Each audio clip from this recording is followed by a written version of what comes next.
Hi, welcome to another episode of I'm Not the Problem. I'm not the problem. Right? Yeah, right. With me, Usama at the bottom. This is a dating podcast where we determine whether my guest is or isn't the problem. Today, I have the hilarious Dave Merhej, Canadian comedy icon, sex symbol of I'll take Windsor, sex symbol. Ontario. I'll take sex symbol Windsor, Ontario. You may be one of the most attractive people out of Windsor. How does that feel carrying that torch? That's too of a heavy burden. I was just there. There are attractive people, but I think I still have the title. Yeah. Especially I've aged, gracefully. But then for a stressed Arab man, few have aged this blissfully. I showed somebody a picture of me when I was 12, and they're like, "Man, wow, what a come up." Yeah. It's like, I don't know how to take that. Yo, when did you have your glow up? Every guy has the age they were like, okay, now I became 30, middle 30 or something. Mid-30s? Yeah, I think so. Yeah. What was it? Was it the beard? No, I think the beard, and I changed glasses. That's a bit, I remember I changed glasses and people were messaging. Before? They were like bad, dude. They were like thin, and I got these thick black glasses, and people I knew were just messaging me. That's how I knew I had bad glasses. I had like too many compliments on new glasses. Like, they hated the ones before. Yeah. No one really had the courage to tell me. Yeah. Then aren't you like, why didn't you guys They warn didn't me? want to tell me. No, it was, Save me from drowning. yeah. And the beard I actually grew out of depression. Really? Originally, I was like, this is great. This isn't great. I'm really sad. And then I remember I had sex with a girl, and then she was like, I really like what you're trying to do with this beard. And then I'm like, yeah, I'll keep it. What you're trying to do with this Or beard? like, no, what way she- to position it. Well, just like more like, I think she thought it was a style more, but I was depressed. yeah. And I didn't tell her that. Yeah. She I was get like, you. oh, this is like By stylistic. the way, I think a beard comes from a moment of I grew my beard in COVID. Yeah, it's all out of depression. Yeah, That's no, what. dude. My bad glasses, dude. I used to have like a gelled comb over. Did you meet me when I had that look? No, you met me after COVID or something. Yeah. There's no way. I don't remember. Yo, my gel was called Dippity Doo. Oh, I know that. My gel was called Dippity Doo, $250 at Shoppers for 200 for like 400 milliliters. Yeah, I know of those. gel. I know that because I lost my hair a long time ago. But I remember when it was losing it, it was thinning out from here. Yeah. and it was thick here. Oh, you had the skin yarmulke, Not it was. or was it the receder? It was receder. You could clearly see it. And I looked at the time. I was probably 25. I looked 41 Really? with that hair because I didn't really shave my head. That's funny, and you look a lot younger now. It's crazy. Yeah, I looked way older back then, and then I shaved my head. Yeah, I think balding makes someone look older, but Yeah. bald allows you to look younger. Bald Yeah. and beard? Yeah. Yeah. I'm on buzz-cut beard. That's this. I like it. It kind of, I think that's it. It gave someone. Justin Bieber has that haircut, and I think Yeah. it gave him edge. Yeah. Do you know I think if he performed Yukon at the Grammys with his old haircut, it wouldn't have been as. No way. I also had the Bieber bob. Remember the little hair flick? I used to, in 7th, 8th grade. I had the flick. It turned into like a tick. I would just do this, like it goes. I've actually essentially copied Bieber my entire career. I'm just 2 seasons like after he does the decision. I even went blonde, bro. I went blonde You went blonde too? when I was like early 20s. I tried to do blonde, but it came out like one time it came out green. Yeah. Because I was doing e-pills, ecstasy pills. I don't know why I said e-pills like an informant, like a undercover cop. But I used to do ecstasy, and I got really into it, and I started to wear gloves. You know those like gloves? No, fingerless gloves. Get out of here. Oh, Football did you go to Pronique? Were you one of these guys? I'll tell you a weird story. So there was a guy that would show up to the after hours, and I called him White Gloves. Yeah. He'd put white gloves on and he'd do light shows. Oh my god. And I would watch him like I was watching Michael Jordan play basketball. And I remember I was with my 2 buddies. I go, we were leaving. I go, yo, I think I'm going to do what White Glove does. My boy goes, what? I go, I think I'm going to do light shows. Dude, we were just like in college. We like in my head, I go, I should be focused on getting a family. I go, I gotta study White Glove. Dude, did and I you would have study them. Did you have YouTube videos to There was learn no. the This dance is way moves? back in the day, Oh, bro. This is true. I'm like 45. This is way. I had to watch them. So I'd go in this area where it's called the Red Room, and I'd watch them. And I introduced myself. Then we later became friends. Years after that, Years after, so you because just he started to do sketch comedy. Oh, okay. Were you already a comedian at this point? I was starting to. No, I was like after that. I was more serious as a comedian. I might have tried it. Okay. A couple times. Hey, when did you start? When I started when I was 19, and then I went to college, and I really was doing it when I wasn't in school. Yeah. And then at 24, I really went every day. That was kind your, of thing. Yeah, okay. that was so I saw White Glove during the day. I couldn't believe it. I saw him during the day. I go, oh. That changes everything. But I was just like, oh, he's like a famous person to me. I'm like, dude, that's White Glove at the mall. I remember we saw him at our mall, and my boy again was like, bro, what's going on here? I go, no, I need to do a light show. And I trained. And I started doing glow stick light shows. Can you do anything with your hands now? No, I'm not like I used. I mean, I don't even know if I was good. I used to try to do the 8. You know when you go like into that camera. Oh, you'd go like kind of sorry. Oh, you kind of do want to. I think wow, it's like do that, and then you go in. And it was a lot of that, and then if you have the glow stick here, you flicker it like next to their eyes. He would make people like, dude, like not pass out. I mean, not like they were dead, but he'd make them like do that. And I remember I saw that. I was like, whoa. like to me, that was the same as Michael Jordan jumping from the where they shoot the free throw. Do you know how much I would pay for Dave Merhej live in White Glove at Apollo Theater? Yeah, dude, it would be wild. And I dyed my hair. Stand up. This is a unique entertainment product the world needs. Well, it's funny. Years later, when I got into comedy in Toronto, another comedian, John Key, I told this other comic, John Key, about it. He's a friend of mine. And I think we did a light show. You did? Because he also was like, what? And it was like, was he also mesmerized by White Glove? No, he knew how to do it. Oh, he knew how to do all his own light show. That's why we had like almost like a battle. So this is a serious question. Where do you think White Glove is today? Oh, he's still in Windsor. I like we're still like because what's his name? Like John? I don't want to put his business out. I feel bad, but he was in a sketch. So Yuck Yucks in our the comedy club in Windsor had a battle of a bands Sunday night and then an open mic before that. So they would let comics. Wow, go sounds on. like a horrible night of comedy. It was crazy. Yeah, I mean, no, the thing about it was full. It was full. It was good because of the bands. Oh, okay. Right. Wait, battle of like comedy bands or no, like actual rock bands, rock like bands. music bands. So yeah, they had like something else that would fill the room up, and then we would go up, and then there would be a sketch troupe, and the sketch troupe, the guy was in that sketch troupe. Got you. So then me and that group became friends. So I was in touch with him ever since. Like we would see each other, or he'd come to shows. So yeah, he doesn't. And I told him, I go, "You're White Glove."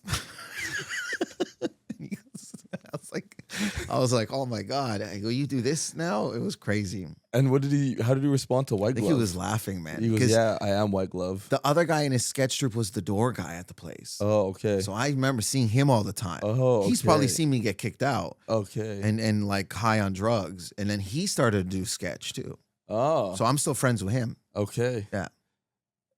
I love that White Glove now. Just like he probably has like kids who have no idea of his. They don't know the legendary White Glove in Windsor too, just Windsor. Oh well, because the streets know. They know that after hours spot, you would see people in there that you didn't think they would go there. That's another thing about after hours. You'd look and they'd look, and it was the code that you wouldn't say anything. Of course, you know of course, yeah.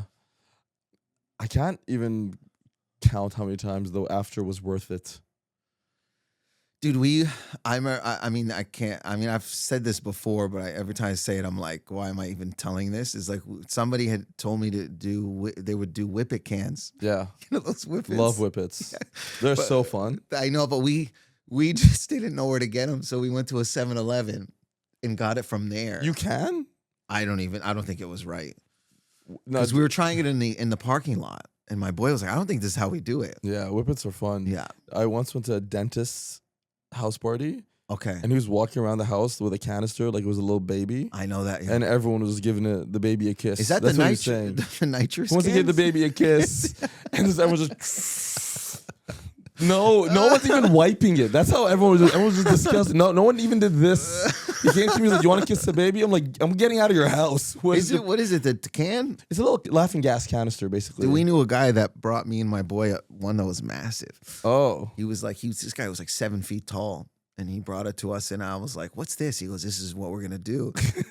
This is the evening plans. Yeah, and I did it, and I thought the feds were coming. That was a setup. I just looking through the window like cops. This was in Michigan because I grew up in Windsor, so we crossed over. I was hanging out there, and I was looking through his window. I go, "Is someone coming?" And he goes, "You got to stop." You're the only one that gets paranoid on whippets. Yeah, everyone else you're not enjoying. needs a bad trip on K, on something. You're like, whippets got me. I know. Dude, how old do you know Joe? Is White Gloves coming? Is White Gloves coming? I go, this wasn't for me. So I think I stopped after that. Yeah, I don't think for someone with your personality, I can't imagine you and drugs being a good combination. I was into it for like a good 2 years. Oh, that's it. Or maybe a year and a half. I was really into ecstasy. Okay, specifically ecstasy. Specifically, I loved ecstasy. I did K amphetamine at some point as well. Mm-hmm. I remember the first time I did it, I was in a bathroom stall, and a guy busted in. As one is. Yeah. No one has ever started that story not with, "I was in a bathroom stall." That's the prerequisite. Why even mention it, bro? No, because it was funny because he goes, "Whoa." I go, "Whoa." And he was like, and he opened up a tinfoil and he goes, "You want to do this?" And I go, "What is that, Coke, man?" And then he goes, "Nah, it's K." And I go, Sure. like Coke was worse in my mind. It's funny, like you asked the question just to like act like, "Hey, I had a filter. I did something to find it." Okay. It was more of, for me, it was more of like, if it's Coke, I'm not doing it. But what's crazier is that this other thing, I didn't even know what K was. But I do think K is literally healthier than Coke. I know, it's horse tranquilizer, is it? Yes. Yeah. Yeah. That's what he told me after. I didn't even ask him before I sniffed it. I was like, "What is it? Hey, by the way, what is this?" He goes, "Horse tranquilizer." No, dude. I give drug energy, but I don't do drugs. Okay. The one time I did, I was like, I was at this party. Oh my god, dude! Actually, funny side note. Majid gave me the worst advice of my life. I don't want to air it out now, but I'll tell you what he said later. It was so funny. And like, I had a breakup, and like I didn't know what to do, and I was so overly emotional. I had been drinking all day, and then I went to my friends that like have been doing K forever, and then I was like, I just went in there, and my recollection of the story is I went in there, and then like they just gave me a little bump. But their recounting of the story is I went up to them and I went, "Gimme, gimme, gimme." Oh, do you think that's true? Yeah, okay. It is. So then they gave me the bump. And then the guy goes, "Oh, you, it's also, they've been doing K for 14 years. They're professional. So that is preclinical trials, dude. It wasn't even, it was the horses and them. That was it. And so given that I trusted them, right? I do it. He then looks at me and goes, "Oh, dude, you've been drinking, right?" I go, "Yeah." He goes, "You're screwed." I'm like, "What? Why would you say that to me?" And then my friend, the girl, she says the worst thing to say to someone who just took something for the first time. She whispers in my ear, "I'm here for you." These are the two worst things. Those are not good. You want to hear. Why did you he? do something. Yeah, that's not good. It's like, he's like, "Oh, you're gonna enter a K hole," and then I'm here for you. I feel like I'm a hostage. Your friend shouldn't have said, "I'm here for you." I know. That's weird. That's the worst thing to say. So then I start freaking out. And then I think I had like smoked a bit before. So then I went into the party and I was like, all right, like I'm like anxious. I'm like fake dancing. I'm trying to pretend I'm having a good time. And then like I was like paranoid, like is everyone noticing that I'm tripping out and all this stuff? And then I realized I'm not having a bad K trip. I'm just paranoid from the weed. I had a good laugh to myself. Oh, you diagnosed yourself. Yeah. That's pretty adult. I had to, because I was like, when you're scrambling, you kind of you got to make sense of what's happening so you can proceed with the night and not blitz out on yourself. That's not me, man. I would have been in the corner crying and sweating. I would have attempted to call my mom. No. Yeah. What would she say if she picked up? My mom is funny because she's like, don't do drugs. She always thinks because being born in Canada, like she's always like, kind of like the Canadians. Yeah. Do you know what I mean? She's like, "You're doing drugs." Doing it because of them. Feels like intensity when she says it. Like, you know, like it's like if you do weed, she's not up to date with like, you know, that it's legal, I think, or she's like, you're smoking. It's always like a very intense. Yeah. But my dad, my brother, when he would get high and have the munchies, and like he was, and my nieces had lunch, and they'd have their lunch for the morning for school. So I think he would get into the food at night. So but my dad didn't know he was doing drugs. So he'd be like, this guy is eating too much, man. Why is he doing suhoor every night? It's not Ramadan, dude. Just like every time he was just blaming him, like, you're eating. Why are the Oreos always done?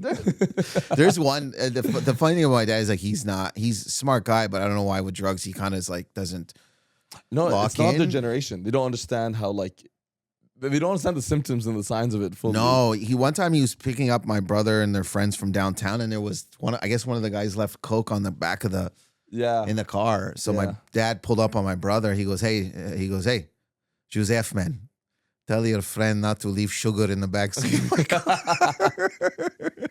My brother's like, yeah, I'll tell him that. And your dad thought it was sugar? That was sugar. No. Yeah, well, he's not versed in that. Like, you know what I mean? Like, at least I'm surprised he doesn't even know. He knows what. But does your dad have an accent? Or yeah, not really? still. Yeah? Still. Okay. My mom has no accent.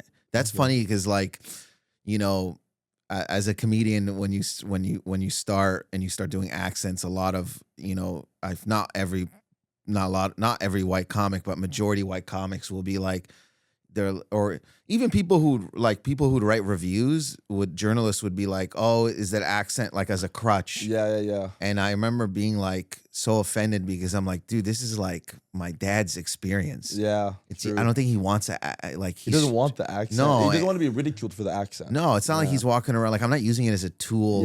Yeah. It's not what's funny. It's what he's saying that's funny. Yes, and I remember one time I stopped doing it because of that, because of how like some of the white comics were saying, and the old manager at Yuck Yucks, a tall white guy, bald head, I think it was Steve. I'm trying to remember, but he was like, "Hey, what happened? Where's the accent?"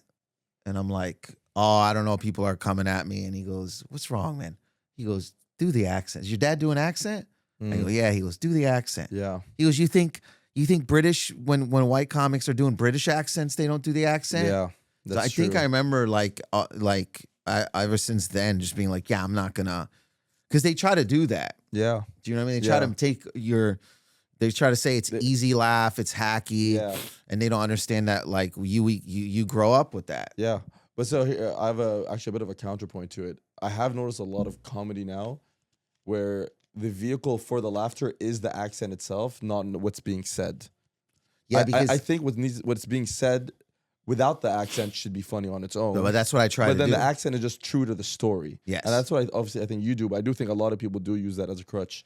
Well, yeah, sometimes. They do. And I'm not even disagreeing with that. I think I think that should be up to that comedian. Yeah. And let the audience decide where it lands. Because that's going to just open criticism up. So I think if they're self-aware, let me make the joke funny, and then the accent is just there because the person speaks like that. Exactly.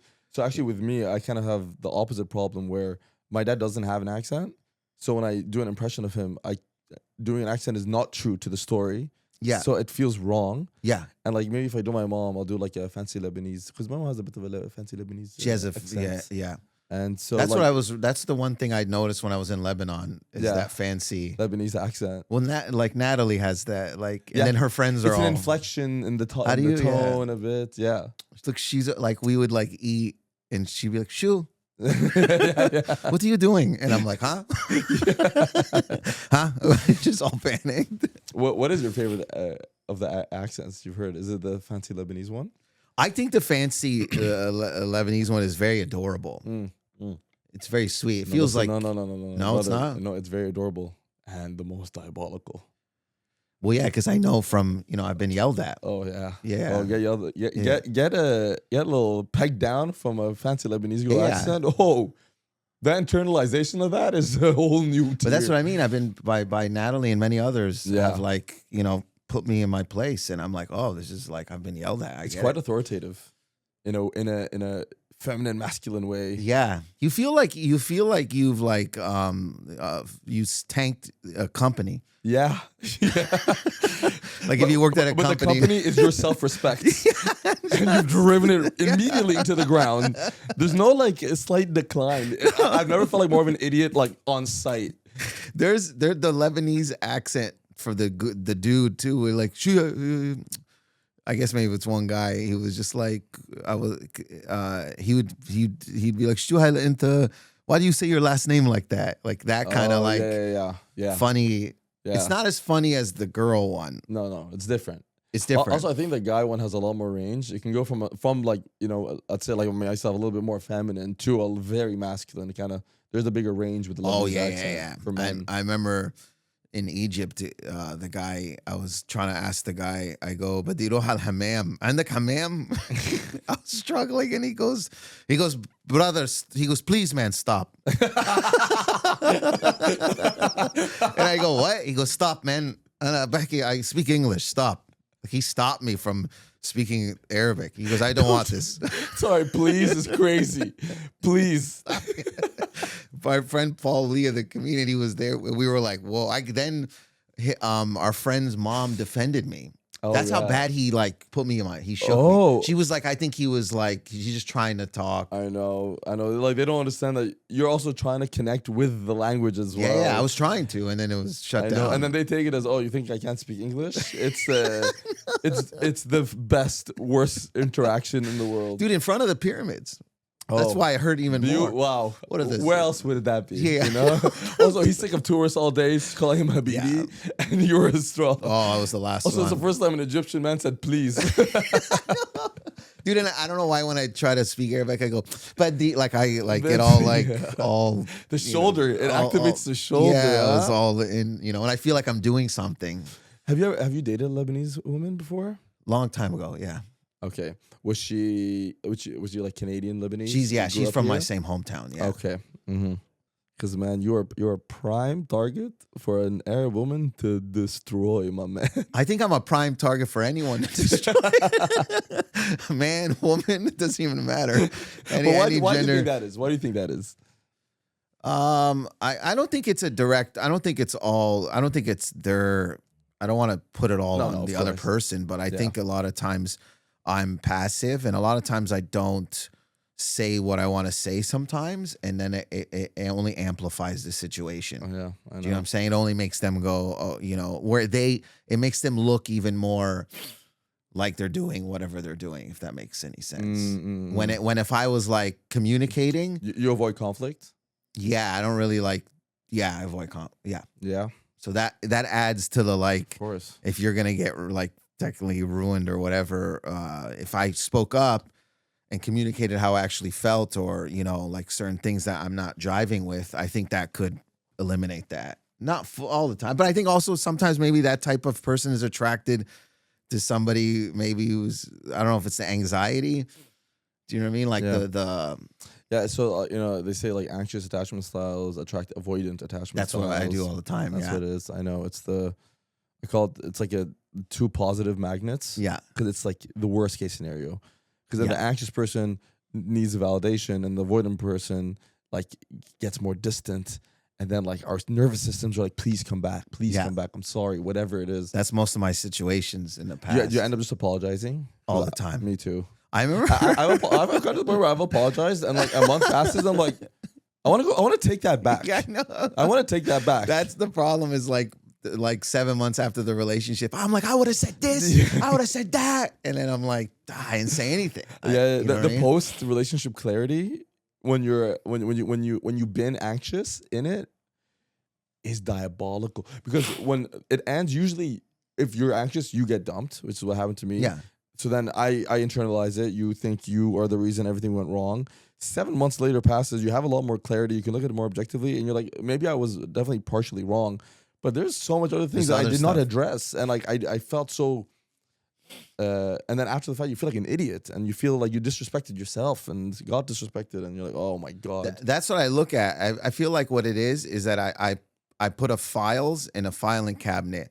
and filed it away during the whole relationship. Yeah. And then when it ends, I go back and pull the file out. And I go, this was the problem, but I didn't say any of it. Yeah. So I mean, at the end of the day, it's not really, you know, it's full. A lot of it is my fault. And I think if I would have like stood up for myself, not even stood up, but if I would have just, again, it's like, how do I become a better communicator? Yeah. Just in general, even with people. Okay. And everyone says, I want to be a better communicator. Is there something specifically you feel like you need to work on? I can give you an example. Something I realized with my conflict resolution.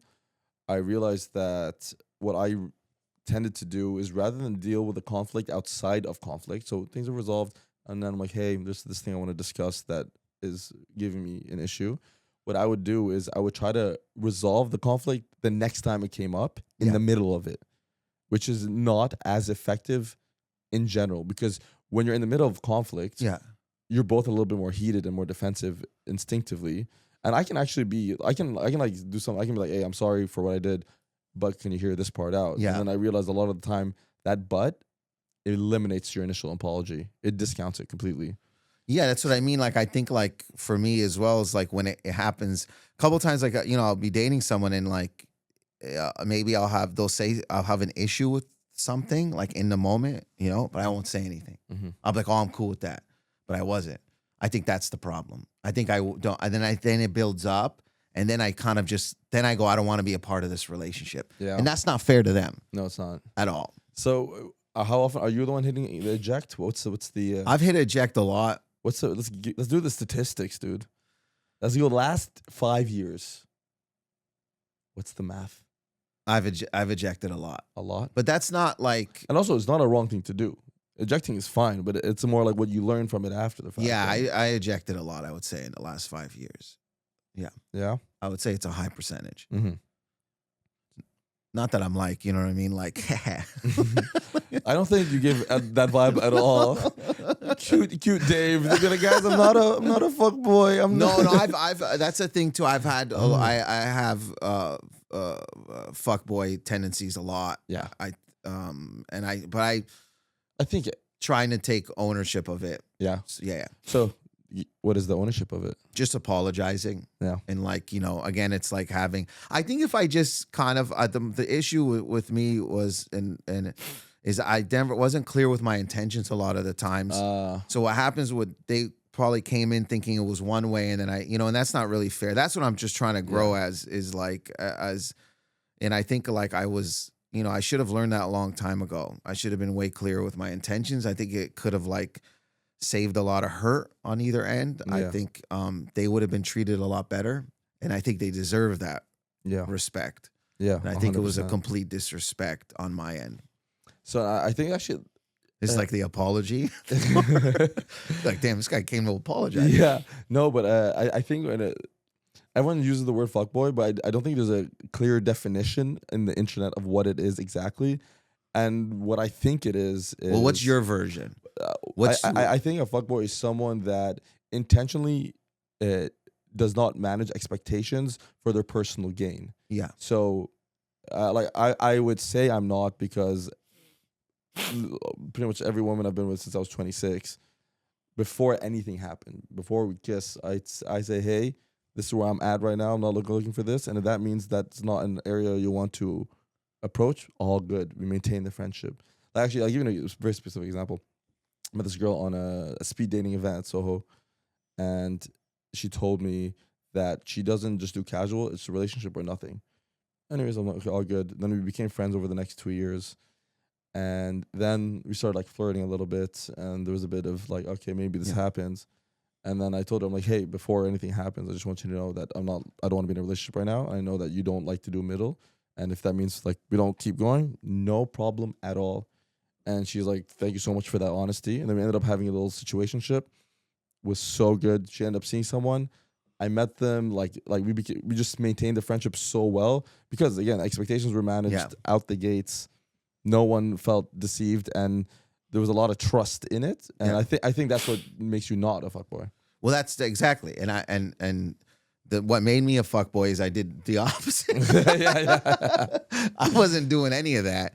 And I think like now I mean, now I try, and it helps because they know, and I'm like, I'll tell them, like, I just want to have fun. Yeah. Do you want to have fun? That's Yeah. all I'm looking for right now. So it backfired on me once. Like the honesty. Yeah. So I was in New York in COVID for like a couple months.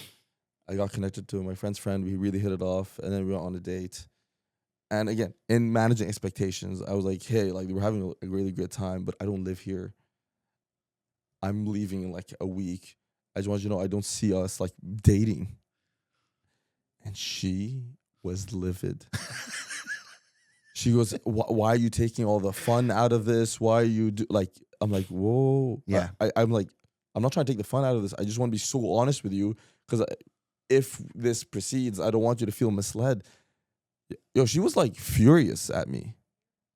Yeah. What's your take on this? I had that happen. I had a thing with somebody, like we were intimate one time, and and then I came back and didn't message them or something. But you were intimate and then you came back. No, I came back, but I think we just kind of like messaged, but I wasn't flirting or anything. I don't think I was like, had the intention to do it again. And I think they got mad, and they're like, and I was just like, hey, I didn't know if you wanted to do that. I just, thought it was like, I just didn't want to come back into the city and always do that with you, maybe. And then she's like, well, maybe I do want to. So then I was like, confused. But again, it's like I didn't say it. I should have been like, hey, I want to do this. And then she could have been like, yeah, dude, I'm all for this. Again, I assume that's another thing I do bad is I assume that, you know what I mean? Like, who am I to assume that you want a relationship or you don't want a relationship? Yeah. That's the arrogance on my part. Yeah. Or I don't know if it's even arrogance. I think it's also conflict avoidance because it's an awkward conversation to have because you're like, maybe you do or don't. And why would I even assume either of the options? That's a lot of bad problem. That's what I do a lot. Yeah. I always go, and they go, well, I like to have fun. And I go, no, I didn't say that. Yeah. Well, you are saying it. Yeah. Yeah. They're like, I want to have sex. There's an implication. Yeah. And I go, you know what I mean? It's like, it's victim almost. I'm being a victim. I was like, man, I'm like this guy that's, like I want to stop all that. Yeah. Yeah. So the victimization, I get it. Is it grounded in like, what do you think it's grounded in? I think, I don't know. I think like I just kind of was scared and never really wanted to commit. Or I think I thought something was better around the corner, and I never really lived in the presence of it. I wanted to chase comedy and acting. I was scared. I thought that would like ruin it or hinder it. There was a lot of that stuff over the years that I think kind of sabotaged or, inflicted maybe pain on other people. And I think I didn't get to live out those experiences and stuff. And I think I bailed on a lot of girls that way. And I think, they deserve obviously apologies. A lot of times I've apologized to them, and it just wasn't like I didn't step up. I didn't take any responsibility. That's what it is. I didn't, I wasn't an adult about it. I was running away, or, I would go into situations I knew that maybe they wouldn't work out. And I also did this thing where, I was selfishly using, it was desire. Yeah. I was selfishly using them and not even saying it, right? Yeah. And that was like a lot of, it just takes it. Yeah. I just, now I realize, I was realizing it throughout, and now I would like to that's where the communication comes in. Now I'll be like, hey, I'm not looking for something. I don't want to date. I don't live in a city. I just want to have fun. And so however you want to take that, you know what I mean? Yeah. And then they'll be like, you want to hang out for sexual purposes? It was like, yeah. Yeah. You know what I mean? Like, so it's like, it's out there and not like, like I do want to get to know you, but like, there's a sexual thing to it, a bigger, that's what it is. Like, we'll be friends, and then, Yeah. Do you still, we've discussed it before, but like, do you still see the value in these types of relationships? Because I'm actively like not pursuing those anymore. I've just had this conversation last night with 2 a.m, but with who? With someone you were seeing? No, comedian Malik. Okay. So we were just talking about it, that smoking shisha. I was like, man, I'm doing this, you know, because it had to do with like, I was trying to, because, reverting Yeah. and intention and trying to, and I do want that intention, but I was just telling him sometimes I just want to have fun too. And is that bad? I know. Because I was like, So where does the buck stop? That's a question with that. Where does it stop? because I was always trying to have fun and be promiscuous for the longest time before, really intensely before I reverted. And, I'd never had that kind of come play into my mind. Yeah. Because I've never really thought about it that way. So now that thought is always there. Yeah. So I think I was asking him, I was like, is it wrong if we both kind of, came to what we wanted to do and I just want to have fun, but after, like, I do want to, like, be with somebody and stuff like that. But see, and yeah, but like desire, lust, they're insatiable. They'll never be. So you have to you have to make the decision. Yeah. Honestly, this is what dude, I saw this guy talking about how like Lil Wayne slid into his girl's DMs. But Lil Wayne has probably been with 1,000 women. And this guy is still sliding into DMs. Stop. How is that not a prison? Yeah, it never is gonna stop. Dude, and then there was this video of Shaq meeting this really tall model, and the way he was like holding her was so sexual. I'm like if you don't actively choose to turn it off or stay on you will never end. You're never gonna turn it off, dude. I could be through writing my prescription. Sir, over here. No, it's not. No, it's not turning off that women are attractive. It's turning off making the decision not to pursue that type of. Oh yeah, that's desire tough, and yeah. like ending lust, the pursuit of those things. Well, that's again, where does that buck stop on that? I don't know. One more. Lil Wayne's been saying that for 2,000 baby mamas. Man. I know, and I think we spoke about it a couple days ago, right? About last Ramadan, I was like desire. I was like, oh man, I act on a lot of my desires. It's so short term rewarding. Yeah, but I mean, if I am, what I wanted to do different is like, if I am, I should make it clear. That's the problem. I wasn't making it clear to them. Yeah. I mean, that's that's step one. But then step two will be if you want to have family and kids. That's what I mean. But that's what I was trying to tell Malik last night. I was like, what if I just want to isolate this to having fun sometimes and then still pursuing that? I don't think you can have both. Honestly. You can't. I don't think you can. No, I don't think you can. No, I don't think you can pursue both at the same time. No. If you're still in this world, you're going to stay there. If you and that's what I've been trying to do for the last. I mean, year. well, I guess I'm not. I guess we answered my question. I'm still stuck there, although I could be honest, I am still stuck there. But I do hope to get to. As long as you know that, and yes. It's good to know that. The fact that you know where you are is 80% of the situation. Yeah, the rest is your grown decision making that keeps you happy, keeps you going, whatever that is. And I do have fun. Yeah, I don't want it to be like this bad thing where it's like a disrespectful or I don't love myself or something. Yeah, these are moments that I enjoy, and I enjoy the company of the person. Yeah, so I don't think it's bad. I just I'll go back and forth oddly, you know what I mean. It's a lot less now. Yeah. It really is a lot less, and not really that active. Yeah. So, but I will fluctuate from I do want to have fun to want to have a family. Yeah. It's not really yet where I'm just so on, I want a family. So that, I don't know how that's going to change. Inshallah, it gets just to the... You will, eventually you'll make that decision. And maybe I'm older and I should be wiser because again, I'm 45. Maybe I should not be doing this.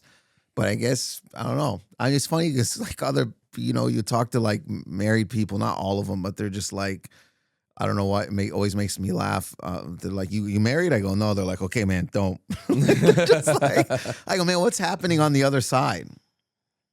Yeah, but there's this theory called the regret fallacy or something. Yeah, where no matter what decision you make, you'll regret. There will be regret in every decision. Yeah, it just feels like so. It that. doesn't matter. So it's just choose the decision you feel is the right one. And live with it and move on. It feels like the other side is always man, the economy, gas prices, the cost of children. It's just they yelling at you the whole time. You know, of course. So then I'm like, yeah, of course I'm gonna go have fun. If you yelling at me every time, I'm like, I think of having a kid. Why have a kid? I have 6. I Yeah. gotta pay for the school. This one wants to go to baseball. This one wants to go to hockey. Come on, man. I don't see anything. I don't have fun. Like, or you meet that buddy that comes out with you once. He's married. Yeah. Like he comes out once a month. Yeah, And he he's was- too jacked. Yeah. He goes, "What are we doing?" This You're is like, this "I is don't." his quarter. Yeah, This yeah. is- I don't need that. I don't. That hanging out with somebody who's in the fourth quarter the whole night. You're like, I can't. Yeah, Bro. Like you yeah. got to space that out. So I don't know. It's like part of me will hear that and be like, oh, I don't want to get. But see, again, this is one thing everyone does. Everyone takes other experiences and Yeah. like which makes sense. Uses that as their data set and puts themselves in those shoes. And we like to focus on what's bad so that we can choose the more selfish outcome, which is why is it like obviously there's sacrifice in having a family. Obviously, being alone and like having fun all this time, that is a more selfish route, which is not wrong to do. No, I mean, look, I'm very. I'll be honest. I was very selfish and can be very selfish. And you know, remember as a kid watching this Mandy Moore movie, this love story movie. I can't remember what it was called now. Cute. Huh? Yeah, with my mom, and then she was like, "Habibi, man, not a lot of people can find that love." And I don't know if that was a good thing to say because it's like, How old were you? really, I mean, maybe 10 or so. I don't know. I was young, or 12. And I you don't know. still remember that? I still remember it vividly, man. Wow. And I think, and I do like romance, and I do like it. And I think that, You've been in love. huh? Have Me? you been in love? Oh yeah, multiple times. Yeah, Okay. yeah. And I loved When was it. the last time you were in love? Real love. real love. Yeah. I mean, I don't. You know, I think that was real love. Probably 4 years ago. I would say it was real love, but I don't think Yeah. it was like. I think you know, we both had traumas, and we just weren't like. We were just pointing fingers, maybe, and we weren't like, Look, you know. everyone has traumas. Well, just like the Dude, 80% of a relationship, I swear to God, is like, all right, what are your traumas? What are my traumas? How do they come up when in our conflict, and how do we deal with those? Well, we weren't dealing with it kind Yeah. of because we both probably weren't like. Again, I was passive. That's what it is. It was like they were probably like an avoidant in that way, and I think there was like we did say we loved each other, and I did feel like I loved her, but like, Yeah. was it the right? And I don't mean it as a bad way. Was it the right love? It's just like No, I think that's a fair point. it's like two people that like couldn't like get it together, and I think there's nothing wrong with that. I think we just kind of both didn't. We wanted it to work, but it's like, oh man, we're not like I get it. Everyone has traumas, but we're not even trying to get past that with each other. We're just kind of sitting in the pocket, like, no, you did this and I did this, and I Oh, think that's yeah. not going to work. But I was in love, Yeah. so I don't know. I mean, what is real? I don't know. Like, I Yeah. think it was real love to me. I mean, yeah, just would you define it? If you, Yeah. that's all it is. I know the love, like, you know, when I was young, when you That is not when real. you- Anything before your frontal lobe was developed is not real well, no, love. in college, I remember being in love in college, and then you're like, I remember the first time I came home, my mom was like, "What's wrong?" I go, "I'm nothing, Mom," and I tried sleeping at 2 p.m. That's you know, you're in love. She goes, "Habibi, what's wrong?" I go, "Nothing, Mom."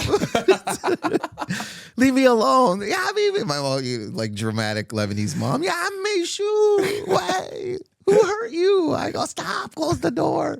Sarah. Yeah, I love her. Just forcing herself. My sister was like, "Dave, you're sleeping during the day. What's wrong?" Dude, okay, no, I don't think when you're under 25, every relationship is just basically like a house of cards of insecurities falling over each other and holding each other as intact as they can. And we think that's love. And then eventually it implodes because you were little kids that don't know what the hell's happening with our brains. And then now, like, when you move into like a full frontal lobe, understanding yourself more, understanding the other person more, that's the only time it gets real. I actually don't think I was in love until I was like 29. I think I was, and I think you were? yeah, I do. I truly, because I think subconsciously over the years it messed me up because I remember feeling so sad that I didn't want to go back there again. So I don't- subconsciously, See, I don't disagree that the feeling is real or visceral or at the moment it Yeah. doesn't feel like love, but I don't think it's real. I don't know. Because like at the end of the day, who traumatized you? A 20-year-old. No, we were Yeah, But my point is, like, imagine now I tell you 20-year-old traumatized someone. Of course, they're a little kid. They're gonna traumatize. Yeah. I everyone. think if you look, yeah, You you're right. If you forget look, that you you're- forget. But I agree with, like, I guess I just felt it was real. I think the more probably was like the problem is that I hung on to the hurt for too long subconsciously. Yeah. And then I was avoiding everything else. I was Yeah. like, I never got close. Yeah. Because I'm like, dude, I don't want to sleep during the day again. Yeah. Like, you know what I mean? Like that feeling of like, That was like, mom. yeah, it just didn't want to You know, like, you want. That's when you wanted them to know, like, hey, that's like a cry for help. That's what it is. yeah, I think I wrote a letter. Like, who knows? Like, I was just like, I think I cried course. but like a lot. Like, you know. Oh man, I'd love to go pound for pound. Who cries more, me or you? I cry a lot. I cry a lot. Yeah. When's the last time you cried? Maybe 2-3 days ago. Brother, this morning. 1-0, Habibi. I mean, there's nothing. What makes you sad?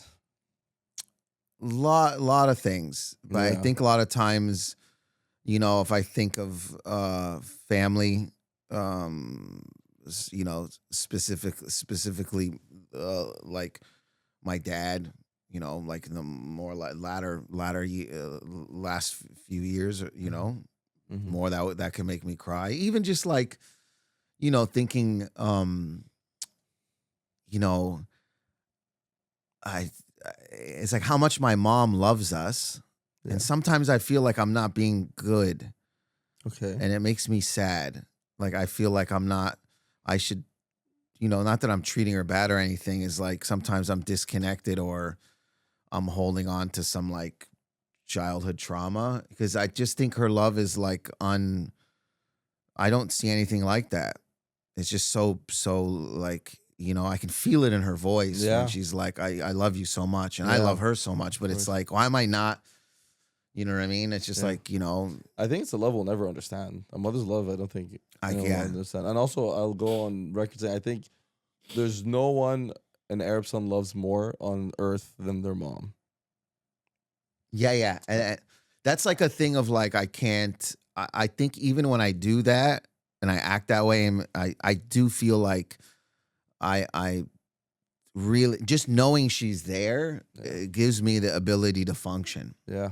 Like, Yeah. even if she's not talking to me, if she's just present somewhere, I just have the ability to, like a lifeline almost, subconsciously and consciously. Yeah. Not that my dad doesn't do that too, I know, but it's just like, different. I just can't even explain it. Is like, That's why if you're, you know, in a K-hole, you call mama.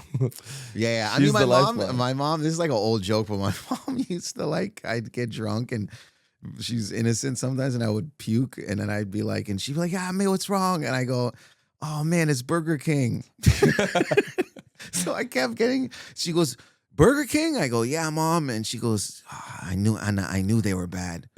And then like I would come home and like, I would be drunk and puke and go Burger King every time. Every time. Bro, and she's like, why'd you keep eating Burger King? she was building a case. She goes, "Anna, I knew. Is it the one downtown?" I go, yeah, mom. Yeah. And then one time she goes, "Yella, let's go." She was going to go down there to talk to the McDonald's. I still think it's who you were going to talk to. What are you going to tell them? What are you going to, but that's what I feel the extent of the love of a Lebanese mother is, that it's just like this kind of, I don't know. I'm not saying other cultures' mothers don't do No, that, of but it's course. like, I think most people love them. I think the things, especially with sons, like there's a fragility to a mother that makes you protective in a way, yeah. but she's your number one protector in a way as well. So it's like this ebb and flow of it that's Yeah, and just that's- so profound. Every dad is almost more or less like your boss for life, your guide, Yeah. you know, your hero. That's a lot more in the masculine energy, but your mom plays the feminine and the masculine. Yes. It's so much more. And I think a lot of, especially Lebanese men, we're a lot more in tune with those emotions. Yeah. That's like, you know, like, oh, we're the son, we need to take care of our mom, and she takes care of us in a way we can never comprehend fully. No, and I think that's what made going to therapy about talking about my family difficult, because the therapist does bring up things of like, okay, maybe your mom did this and that, and it's still till this day, me and another Middle Eastern friend of mine were saying, we're like, man, we defend we defend them like they did some crimes. Yeah. So I just have a hard time fully like letting go with the therapist. I'm like, because I always feel like it's like, yo, you're not gonna get me to tarnish my mother's name. Look, my mom might have made me kneel against the wall when I was bad and not let my butt touch my legs, because then I would get hit. But yo, she's the best. You're not gonna get me to rat and say like, it's like you ever watch when I just started watching The Sopranos, and there's a part where the therapist was like, your mom is this and that. He goes, what's the matter with you? You think I'm gonna talk about my mother like that? Yeah. You think what kind of, he was just going off. He goes, what kind of person talks about their mother like that? And I just thought that was, so I was related. I was like, yeah, man, I can't. It's hard. Yeah. Yeah. No, I would not allow it either. I feel like when Arab men date, we look for the traits in our mother and our partner in a way that's loving. Like the way our mothers loved us, we looked for that in a partner as well. Yeah, but I think sometimes like I'm finding again that like my mom's like super anxious as well. My mom's a worrier. And you're into anxious. Oh, and then you go in anxious and you find avoidant women. Yes, okay, so it's actually the opposite of the opposite, because my mom's like me. My dad's not like. My dad will talk about anxiety like it's like he's always. My sister has it too. Yeah, and he'll always look at me. He goes, "What's Dave?" If she's over there having a panic attack, he's always like, "What's wrong, man? Yeah, you have so much in this world." Yeah. He doesn't. Like, not that he doesn't comprehend it. He just doesn't see it. My mom has like. She's a hypochondriac as well. Oh yeah, of course. She thinks like the worst, and yeah. So that's why I kind of like, I don't know. It's very odd because I don't date. I date people that are the opposite. The of opposite. that. Interesting. Yeah. Are they like your dad? And could be. I didn't even think about it that way. Could be. My dad's like, what's your therapist doing? Connect me with Helen or whatever. But no, it's how is this the first time you hear this? Well, basic ass. Well, no, it's because I don't really like when I talk about my anxieties and stuff, I attribute it to my, like, not attribute, like it's me and my sister and my mom have. My little two brothers don't really have it, from what I could tell. Okay. My youngest brother, he says he's like my dad. He goes, "What's this, man? You toughen it up." Yeah, I'm kind of like your dad. I'd say, like I have moments of absolute anxiety, but generally, I think like being in the war when I was a kid. And realizing what true risk is, I genuinely think that made me dispel half of. Well, yeah, of course. The anxiety. I'm like nothing. Like people complaining about like going to the office 3 times a week, bro. It's fine. No, yeah. You have a way different. But dude, my dad also feels anxious, but he's not saying anything. No, but see, I think sometimes people don't acknowledge it because they're like. I will say, when I started acknowledging my anxiety, it came more. Yeah, dude, this guy one time, I guess they caught him crying in the sink. In the sink? Public. Sink in the kitchen. Because he wanted to, it must have been a lot. It must have been a lot. You don't want to flood the bathroom. Imagine crying in the sink. What happened? What happened? In the Do kitchen? We know what happened? I know. You know what I mean? He's like, so he does feel it, but it's not as much. Like my sister has my sister will have like, like she'll start like hyperventilating almost. And my dad would have to take her to the hospital. Okay. You know what I mean? So he was always taking her. So he just couldn't understand. Yeah. Do you know what I mean? And also I can imagine him not wanting to show the weakness of the rest of the family. Like he doesn't. Dude, he one time, I've told this story before as a joke too, which is, I don't know if that's good or bad, but like he was driving, she's having a panic attack and he's driving her to the hospital. She goes, "What are you doing? We're not, that's not where the hospital is." He goes, "Merheje, man, I have to put the gas." So he pulls in and starts to put gas, and she runs into the like gas station and she's hyperventilating. The person behind the counter gets her a chair. No. Goes, have a seat. And then he comes in. And she goes, and he goes, "Merheje, man, yalla, let's go." And then he goes, "You know her?" He goes, "That's my daughter, man, 20 on pump 10.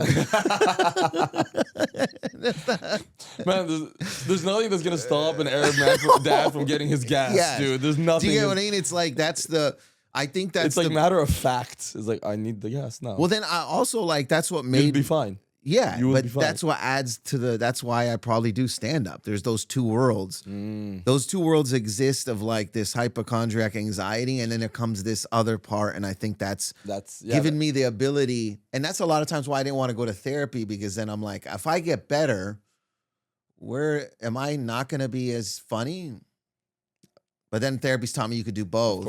Of Of course. But like for a while, I'm like, no, but that dynamic in Yeah. our family is very key to all the humor yeah. that I'm able to. Because you play draw both from. sides. You're like, this is Yeah. the anxiety side, and then you explain it. 100%. And that's what you do. And also, it's how I am. I'm like, I get into these situations because of these anxiety. Yeah. Like last night, was eating chicken wings, and the one I bit into smelt weird. And then I'm like, oh man, can you die? I was like next to the other comment. I was like, can you die from chicken? And then we Google, and she's like, don't Google it. And then I Googled it, and I like sweats. And When has Googling ever helped? no, I know, and I always do. But that's what I mean. Like that's where the comedy's deriving from. Like Yeah. my mom does the same thing. She'll be like, you know, like I'm like, oh mom, I think they said I might have glaucoma, and she goes, yeah. Oh, my no, God. No, dude. You and you your know? mom are just out here spiraling each other. yeah. Speaking of comedy, do you think you're going to win the judo?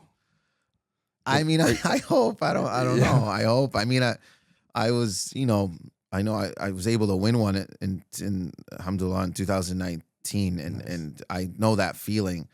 I mean, even at that time, I didn't know. Yeah. I didn't think so. Yeah. And then I remember when they announced it, I was like, oh man. And my dad came, and I came back around, and he was crying. I saw him wipe one of his tears, Wow, and that's beautiful. I think there's nothing going to be like that. Even if, you know, I'm not downplaying not win. I mean, I hope. I mean, but this is a great category this is a really talented category. Like it's like I wouldn't be if any person won, it's well deserved. Yeah. There's not they wouldn't be like, what? These are all everyone nominated. Everyone's fire. Everyone put in work. Everyone deserves to win. And I hope I do, but inshallah, I'm happy. You're a fattest, I'm hoping, one of the boys. Huh? You're a fattest. Yeah, that's what I mean. It's like I'm happy that we able is there like a poly market betting on who wins this? There are people, yeah. I mean, the comedy community probably has who is gonna win. You know what poly market is? What's that? It's like the predictive gambling. Like is there actual one? Yo, we should. We'll look into it. I think I was Christy was laughing, or he was making a joke, not me. Adam Christie was like, he goes, I can't. He's been nominated, so he can't lose twice. So I was like, Adam, you have to win. You can't lose twice. Yeah, you have to win. So I was like, I'm trying to not like as a deflective situation or like, if I lose, I'm preparing myself to lose. But it's like, again, you don't. Yeah. I was nominated for a screen award for a special I did for Crave. And I lost. Yeah. And I remember feeling dejected in that minute. I was like, damn, I wish I would have won. But then, like, well, I mean, I got nominated for a Canadian Screen Award. That was crazy. Yeah. I've never been one of those. So yeah, I think after that, you just like, I don't know. I just want to have a good time. Yeah. That's good. That's amazing. That's the bigger thing for me is like I don't want that anxiety of like feeling sad after. Yeah. We produce something that. But that's what makes the win feel good. The potential of feeling bad. Yeah, and that's what I'm saying. Of like I felt that before. Yeah. This time I'm like really. I'm happy that it got nominated because we all worked. Myself and Macaw Studios are the people who produced it. Yeah. Millen directed it. We all worked really, really hard. That's amazing. And it was like a special, and that we just also an album, but like we shot it at Cotton, and it just like. Yeah, it was like really something that we wanted to like creatively do and to get nominated. That's where I was like, it's a victory. It's amazing, a victory. Amazing. And I think it's time for my diagnosis, Dave. You have definitely been the problem. But you're on your way to not being the problem, I hope. Man, I could have told you. I could have told you. Also, wait. Yeah, go say. Also, a lot of times too is like the problem is like I just probably a lot of times I don't really sexually perform the best as well too. Okay. We don't talk about that. We have to. I'm putting these people through that. Yeah. Dude, there's been a lot of like shortcomings, literally. Yeah. Where they're like a lot of disappointed face of like. What's worse, that or losing your Juno? If you see their faces. Yeah, exactly. I don't know if you've ever relieved yourself so quick that they're baffled. Like it's not even that they're disappointed. They're like scientifically, how did this happen? They're looking outside if they're seeing the moon. If they're like, what happened? Like I've We gotta wrap this up here. Bro. Yeah, that's bad. Yeah. Do you want to say anything else? No, the last thing I was gonna say it was like really bad. Say it. It was like I mean I've gone early, but like not even like before we even got to the. Oh wow! Before the start line. We need to have you back in a year, and we need to see growth. Okay? I don't know. It might be too we'll late, see. bro. I'm in my 40s, bro. One more year. Next year, we'll see. Let's see. Okay. You're working on it. Okay. And there you have it. Dave Merhej, 1 or 2-time Juno winning comedian, actor extraordinaire, writer. Bye.